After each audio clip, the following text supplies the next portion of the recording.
Well, today I want to take you to Frankfurt, Germany, in the spring of 1998. At first glance, it was just a normal city. Commuters rushing through the train stations, children walking home from school, the hum of daily life. You know, nothing that would make you think this place was about to become the backdrop to one of its darkest, unsolved crimes. And actually, it's here that the story of 13-year-old Tristan Brübach begins. I will never be able to understand how a young boy could be murdered in broad daylight, in a park where other children witnessed it. No, murdered isn't even the right word. He was butchered. His throat was slit from ear to ear, cut so deeply that his spine was exposed. His body was further mutilated, tissue taken from his thighs and his genitals, and those parts were never recovered. Numerous people saw the man responsible. A police sketch was circulated across Europe and beyond, and yet, more than 2 decades later, the person who committed this atrocity has never been caught. This is the case of Tristan Brübach. He was just 13 years old when he was murdered in Frankfurt, Germany, in March 1998. And honestly, it remains one of the most brutal and baffling unsolved crimes in modern European history. Before we look at what happened that spring day, it's important to remember who Tristan was. His life was marked by hardship even before his death. Born in 1984, he lost his mother when he was just 10 years old. He lived with his father, who struggled with depression, and social workers often describe Tristan as a boy forced to grow up too quickly. Yet those who knew him remember him as kind, resilient, and curious. He loved animals. He dreamed of working outdoors one day as a gardener, and he often wandered the parks and riverbanks around Höchst, the Frankfurt district where he lived. On March 26, 1998, Tristan attended school as usual. That morning, he told classmates he wasn't feeling well and mentioned having a doctor's appointment, though no such appointment existed. Around noon, he left school early, carrying his backpack, and walked toward the nearby Liederbach tunnel, an underpass beneath the railway tracks, a place that local children sometimes used as a shortcut. It was a familiar path for him. Later that afternoon, people remembered seeing him. Some said he was speaking with a man in his 20s or 30s, tall, with long dark hair, carrying a sports bag.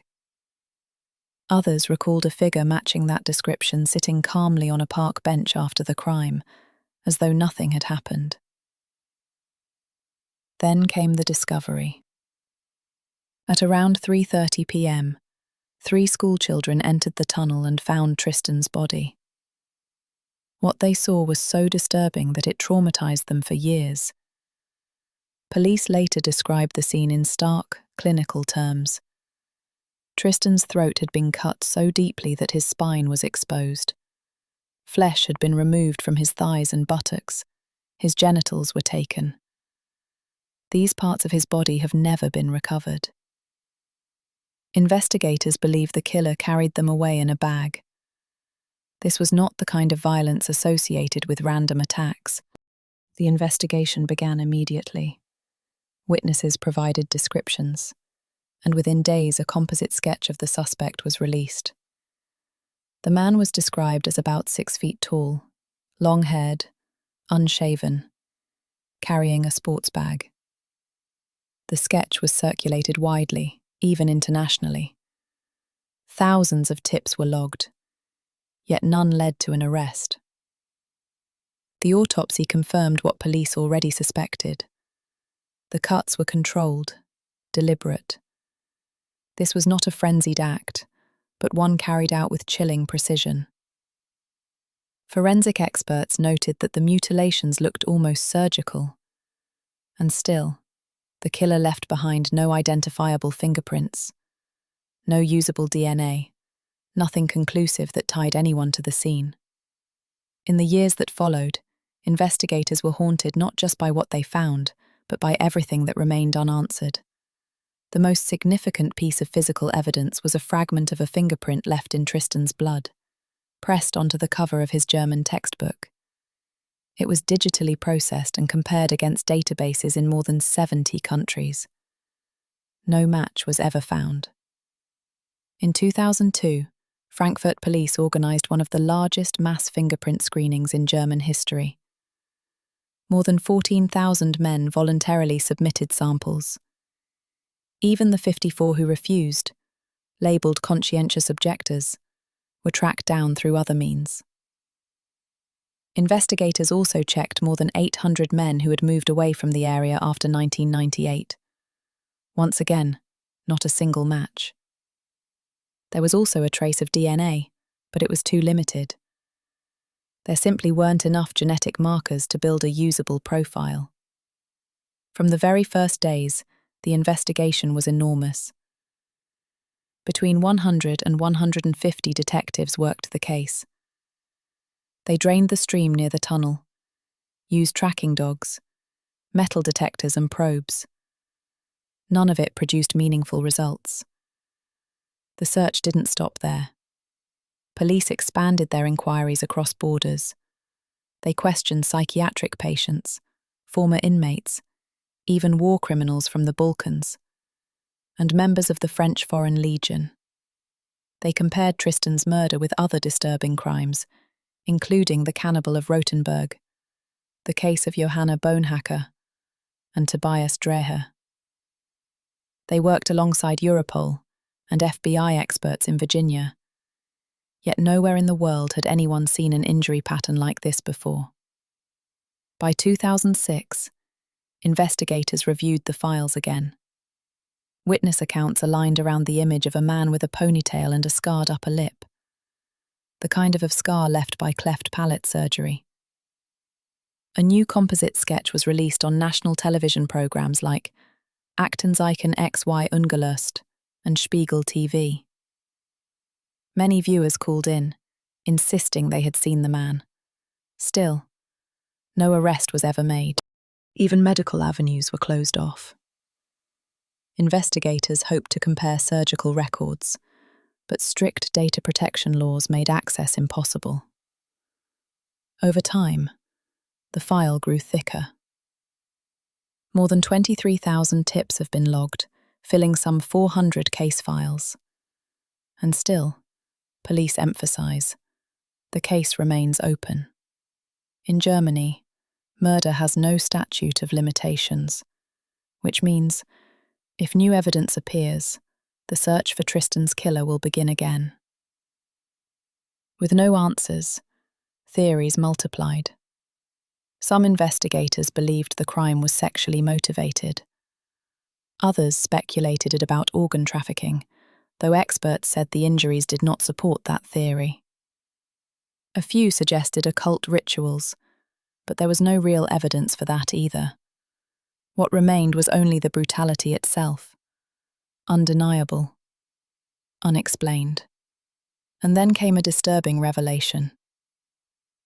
In the weeks before his death, Tristan had told friends and even his school counselor that he felt he was being followed. He described a man who had been watching him, though he didn't know who it was. Authorities later considered this detail chilling in hindsight. Was his murder the culmination of stalking that had gone unnoticed? Over the years, police pursued countless leads. At one point, they focused on a homeless man in the area who roughly matched the sketch. But he was ruled out. Another man confessed while in custody for other crimes, but his story fell apart under scrutiny. In 2010, advances in forensic science allowed investigators to retest evidence. But again, nothing definitive was found. The file thickened with reports, but no suspect was ever charged. In 2020, the case briefly returned to headlines when authorities considered possible links to Christian Bruckner, the man later named as the main suspect in the disappearance of Madeleine McCann. Bruckner had lived in Germany during the late 1990s and had a record of sexual violence. For a time, investigators examined whether he could have been connected to Tristan's murder, but no evidence was found to tie him to the case. The tunnel where Tristan was murdered was eventually closed and sealed with concrete. The city hoped to bury the horror, but for many, that place still exists in memory. A dark underpass that swallowed a child in broad daylight. Tristan's father never received the answers he needed. He lived with the grief until his own death in 2014, still believing that someone out there knew the truth. And so, the case remains unsolved. For people in Frankfurt, the story of Tristan Brübach lingers, not just because of its brutality, but because of its contradictions. A child was murdered in a public place. Witnesses saw the suspect. A sketch was distributed worldwide. What happened to Tristan still haunts this city. And those who've stayed to listen. Thank you for staying with me today. If you're as drawn to these mysteries as I am, you might want to subscribe. I've got more stories coming that you won't believe existed. Until next time, stay curious, stay vigilant.